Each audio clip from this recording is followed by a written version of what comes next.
আমি যখন বিয়ে করি, বিয়ে করার সময় আমার ব্যাংক অ্যাকাউন্টে 7.5 বা 8,000 টাকা ছিল। মানে আমি যা কামাই করি তাই খরচ হয়ে যায়। আর আগের থেকে আমার একটু খরচ করার অভ্যাস বেশি। মানে যা আসলাম এটা জমা করব না, এটা মোটামুটি আলহামদুলিল্লাহ খরচ করে ফেলতাম।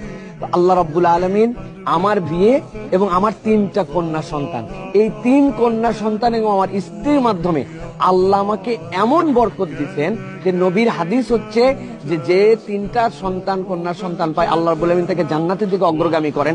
আমি দুনিয়াতে থাকতে এই ফিল পাই যে রব্বুল আলামিন আমাকে একটা জান্নাতে একটা সুখের মধ্যে আল্লাহ রাখছেন। আলহামদুলিল্লাহ। আল্লাহ যে কি নিয়ামত দিচ্ছেন আমি আপনার কাছে কিভাবে বুঝাবো, আমি কিভাবে বলে আপনাকে প্রকাশ করব? আমি সারাদিন সিজদা দিলেও প্রকাশ করতে পারবো না। সুতরাং ইয়াং তরুণ যারা আছো ভাই, শুধু খালি এই মাসালে নিও না শায়েক আমি বিয়ে করতে চাই, আব্বা বিয়ে দেয় না। আব্বা বিয়ে দিবে কেন? আপনি এমন ভাবে দাঁড়াবেন আপনার বাপ বলবে বাবা তুই বিয়ে কর, ঠিক না? তা আমাকে সেরকম করে তৈরি হতে হবে।